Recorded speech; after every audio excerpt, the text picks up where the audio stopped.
The number one metabolic engine I need you guys to be dialed into is the gut. It's ground zero for your health.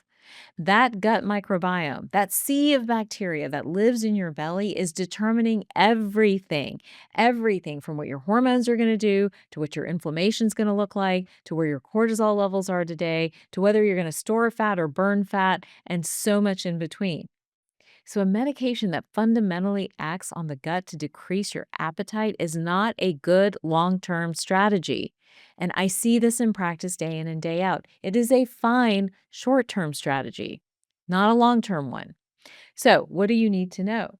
We need a gut that digests well, that has good bile flow, meaning you can take a fat, you can break that fat down, you can chop it up, and it goes off to where it needs to go because it helps to balance gut bacteria.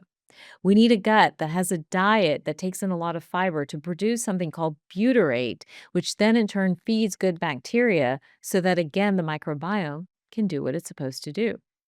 And you need a gut that has the right bacteria to take hormone metabolites, toxins in the environment, and so much more, package them up and ship them out so they are not causing cancer, autoimmune disease, cognitive diseases, or neurological diseases like Parkinson's and ALS in your body. You need the gut to do that.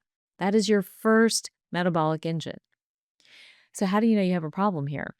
Well, there are many things to be thinking about when it comes to gut health. And again, I talk a lot about gut health in lots of different sections. In fact, I think we have a dedicated podcast episode to gut health that I would encourage you guys to check out. But if you're not going to the bathroom consistently, if you've got bloating or reflux, if you have rashes that you can't explain, right? All of these are signs that your digestion, your gut is not working to its best capacity.